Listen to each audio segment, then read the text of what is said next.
See What I See, exclusive on Spotify.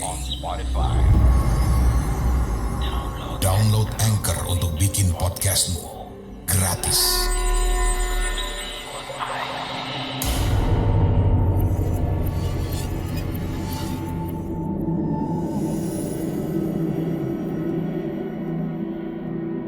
Oke, halo warga desa Sukawati. Kembali lagi bersama saya, Rizwana Parmarta. Saya akan membacakan sebuah cerita mengenai pengalaman seseorang yang datang ke sebuah bekas hotel yang sekarang menjadi tempat yang angker di daerah Semarang. Bagaimana ceritanya? Mari kita simak bersama.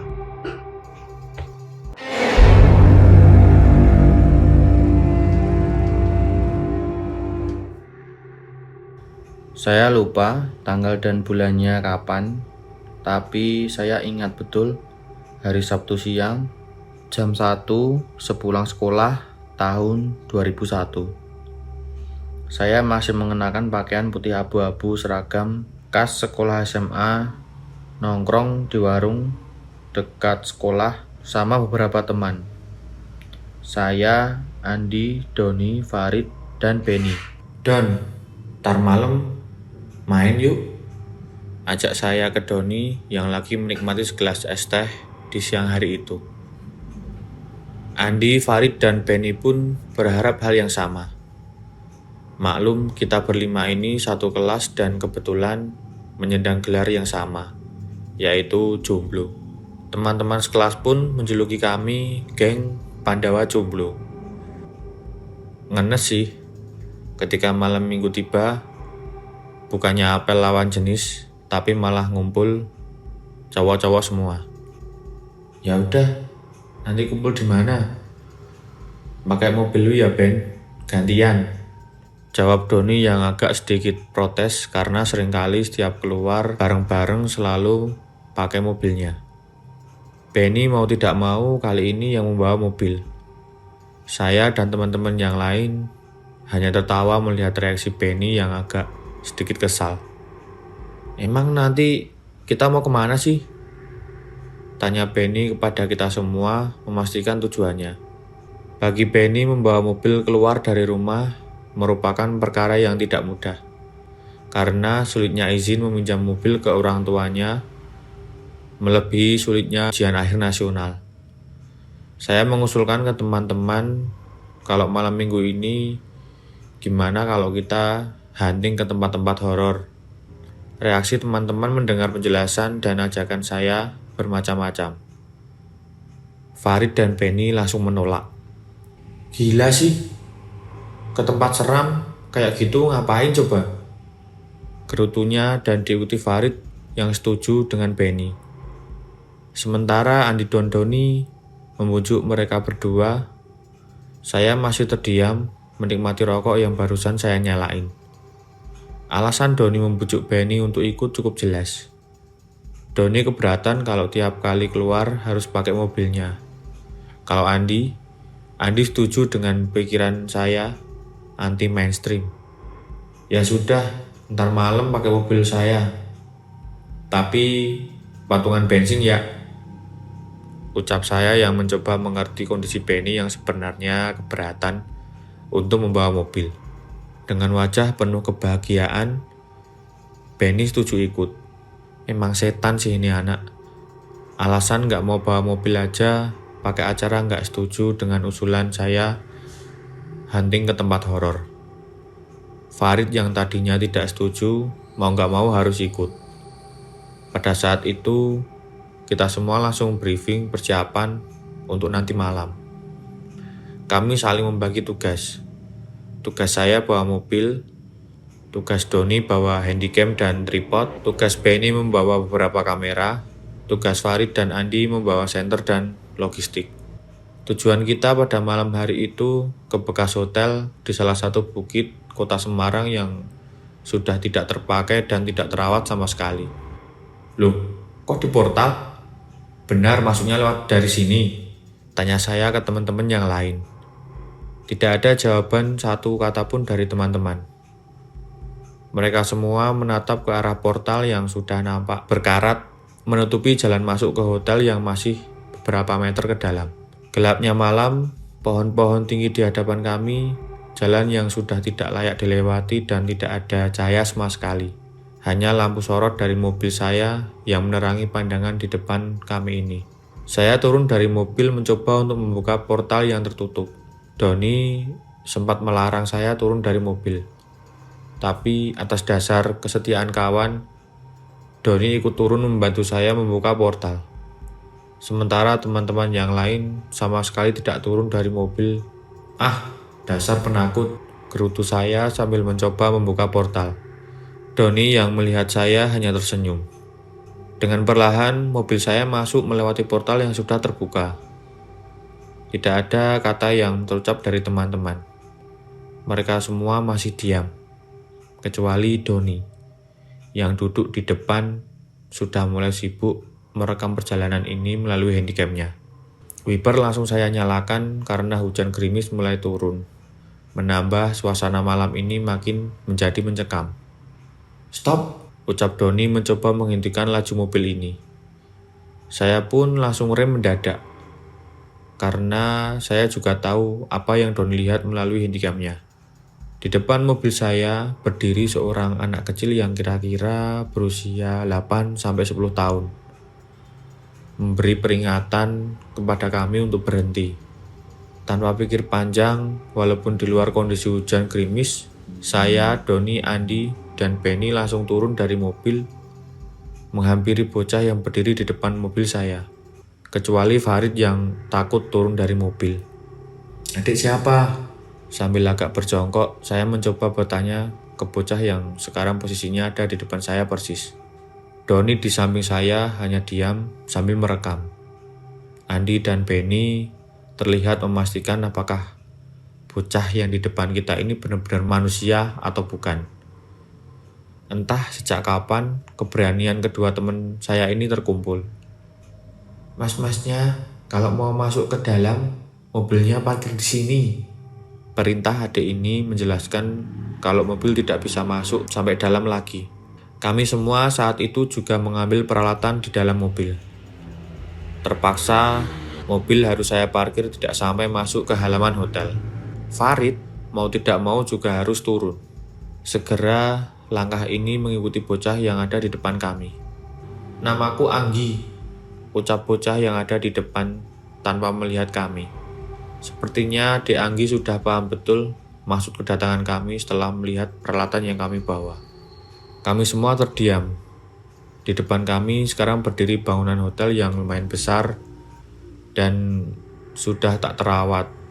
Akar-akar dari pohon besar di sekeliling hotel terlihat sudah merambat ke bangunan hotel. Sungguh sudah tidak layak disebut bangunan. Maklum, konon hotel ini sudah ditinggalkan puluhan tahun yang lalu. "Aku tinggal di sini sama keluarga dan beberapa orang lainnya di bangunan sudut itu." Dek Anggi menunjuk bagian yang dimaksud. Bangunan tempat teduh mereka dari panasnya siang dan dinginnya malam yang dimaksud adalah bekas pos satpam yang terlihat masih layak. Beberapa orang memandangi kami ramah, tapi tidak banyak memang, hanya sekitar 6 orang yang ada di pos satpam yang terlihat masih layak bangunannya.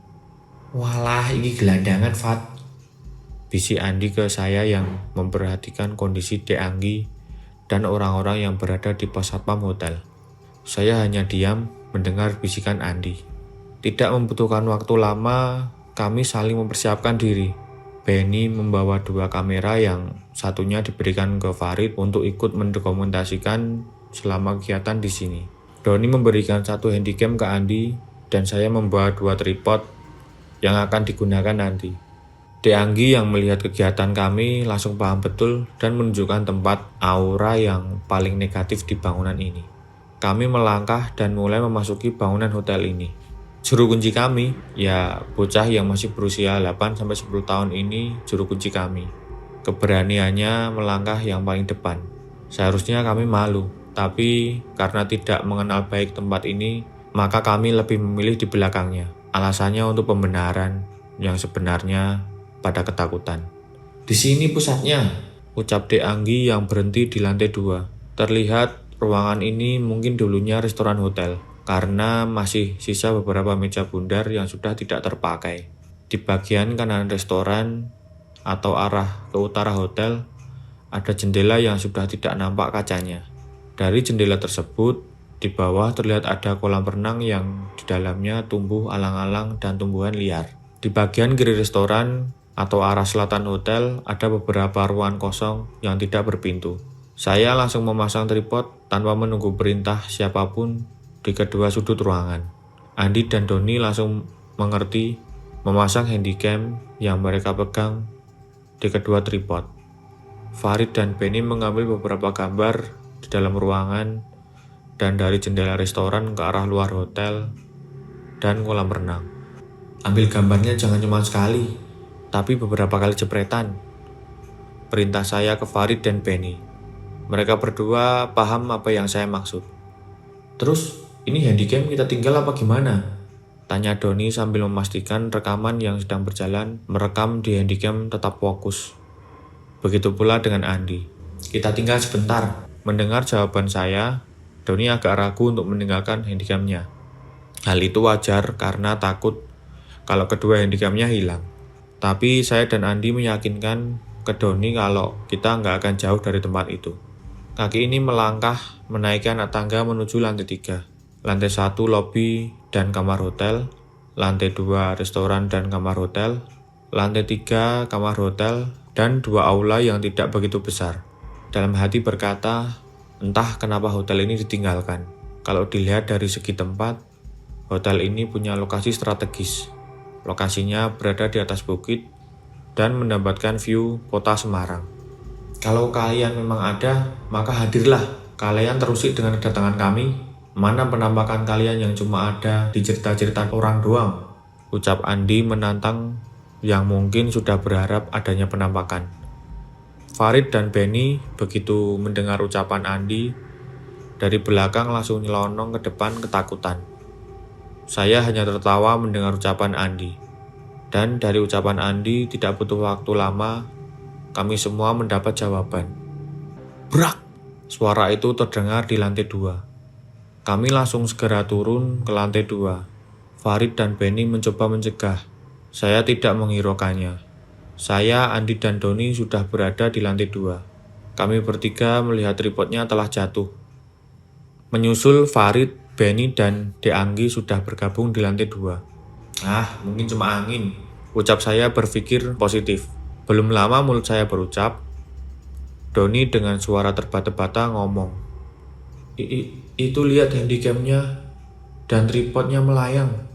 Semua pandangan langsung tertuju ke arah handycam yang di dekat jendela. Ya, betul. Handycam dan tripodnya melayang kurang lebih 1 meter dari lantai. Semua melihat pemandangan itu dan terdiam. Mulut Andi yang tadi berucap menantang, sekarang berucap istighfar. Dek Anggi yang tadinya melangkah paling depan dengan berani, sekarang memeluk kaki saya dari belakang. Berharap yang dilihatnya bukan hal yang nyata. Sungguh suara tertawa perempuan yang kami dengar membuat nyali kami saat itu lumpuh. Entah dari mana asalnya, yang jelas kami semua mendengarnya. Sebenarnya saat itu saya pengen Farid dan Benny mengambil beberapa gambar dari kamera yang dipegangnya. Tapi yang saya lihat, Farid dan Benny memejamkan mata, terlihat mulutnya komat kamit membaca doa-doa. Brak! Handycam dan tripod yang melayang sekarang jatuh. Suara tertawa yang membuat nyali ciut juga hilang. Saya langsung ambil handycam itu dengan kondisi masih merekam dan tiba-tiba mati dengan sendirinya. Sialan, maki saya yang masih tidak percaya dengan apa yang saya lihat di handycam.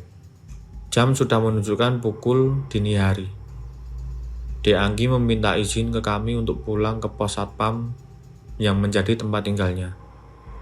Kami semua ikut keluar dan menyudahi malam ini. Sesampainya di pos, Bapak Anggi masih belum beristirahat. Gimana mas-masnya? Sudah dapat yang dicari? Soalnya dari bawah sini tadi Bapak melihat ke arah lantai 2 pada asik-asik bercanda. Ucap Bapak Dek Anggi sambil menyuruh anaknya masuk ke dalam pos. Kami semua yang mendengar ucapannya heran. Apa yang diucapkan sama Bapak Dek Anggi dengan kenyataan yang kami alami sangatlah berbeda. Atau mungkin mereka sudah terbiasa. Sudahlah. Kami semua berpamitan dan tak lupa kami memberikan uang ke Bapak Dek Anggi untuk putranya yang sudah menemani kami malam ini.